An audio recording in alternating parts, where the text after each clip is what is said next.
Përshëndetje miq, video që po unë bëra për tiroiden edhe për shërimin e saj, ndezi disa polemika dhe njerëzit, domethënë filluan të kemi shumë komente dhe debate madje.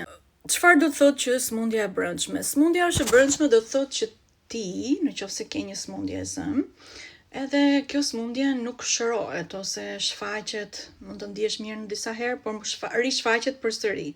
Do të thotë që sëmundja është e brendshme. Do të thotë që ti ke të njëjtat tendenca, ke të njëjtat prirje, të njëjtat mendime, të njëjtin ushqim, ke zakone të këqija, në kuptimin që han ushqimin e gabuar, mënyra se si qëndron, mënyra si jeton.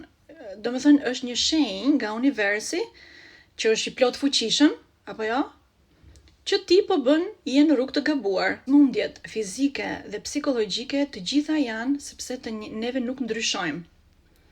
Tani, kur bëjmë neve meditimin Lotus Ocean, ti bën një transformim, sepse ti sigurisht mëson dituri universale, por edhe ndryshon mënyrën e të folurit, flet nga qendra e gojës, që thash është ilaçi, medicina, meditimi, Lotus Ocean, vetëm, jo të tjerat, sepse të tjerat janë mashtrime, madje mashtrojnë njerëzit dhe duke paguar lek, kurse këtu te meditimi Lotus Ocean janë dhe fala, sigurisht sepse është dituri hyjnore. Kur ti ndryshon mënyrën e jetesës në një farë mënyrë, shikon botën më qartë, dhe këto tendenca dhe prirjet negative që ti kishe, ti tani nuk i ke më.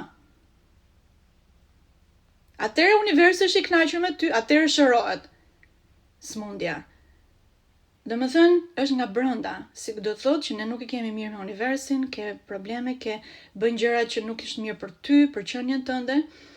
Pra ndryshimi, transformimi i tendencave, prirjeve negative shëron çdo sëmundje.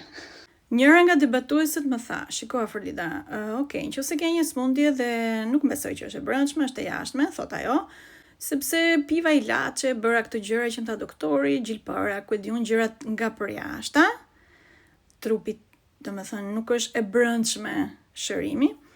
Edhe thot ajo, u shërova, çfarë pastaj me këto të brendshme? Përgjigjja ime domethënë është do të rikthehet prap pas një farë kohe. Madje, në qoftë se ti nuk ndryshon nga brenda, atëherë kjo sëmundje sigurisht do të shfaqet në jetën tjetër, do të rivazhdoj derisa ta pastrosh atë të brendshmen tënde.